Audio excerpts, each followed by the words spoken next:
সালাম দেই, দরুদ পাঠ করি, বিষ্ণু ইসলাম কবর থেকে ওই সালামের উত্তর দেন। আল্লাহ তাআলা ওনার রূহটাকে ফিরিয়ে দেন, উত্তর দেন। সাহাবারা বললেন, ইয়া রাসূলুল্লাহ, কিভাবে আপনি উত্তর দেন? আপনার দেহ মাটি খেয়ে ফেলবে না? রাসূল সাল্লাল্লাহু আলাইহি ওয়াসাল্লাম বললেন, ইন্নাল্লাহ তাবারাকা ওয়া তাআলা হাররামা আলাল আরদি আজসাদাল আম্বিয়া।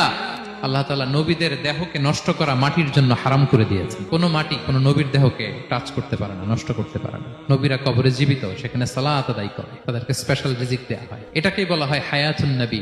তিনি বারজাকি জগতে জীবিত, উনি উনার কবরে এখনো জীবিত অবস্থায় আছেন, হায়াতুন নবী। তবে আমরা এখন যেরকম জীবিত এরকম নয়, বারজাকি জগতের জীবিত। তিনি ইন্তেকাল করেছেন, মৃত্যুবরণ করেছেন, নিঃসন্দেহে তিনি বারজাকি জগতে চলে গিয়েছেন, কিন্তু সেই জগতে তিনি জীবিত। এবং বিষ্ণু সাল্লাল্লাহু আলাইহি ওয়াসাল্লাম বলেন, আজান শোনার পরে কেউ যদি এই দোয়াটা পড়ে, আল্লাহুম্মা রাব্বা হাযিহি দাওয়াতিত তাম্মাহ ওয়াস সালাতিল কাইমা আতি মুহাম্মাদানিল ওয়াসিলাতা ওয়াল ফাদিলা ওয়া বা'আথহু মাকামান মাহমুদা আল্লাযী ওয়া'আদতা, এই দোয়াটা যে পড়ে আজান শোনার পরে, বিষ্ণু সাল্লাল্লাহু আলাইহি ওয়াসাল্লাম বলেন, হাল্লাত লাহু শাফাআতি ইয়াউমাল কিয়ামা, কিয়ামতের দিন তার জন্য সুপারিশ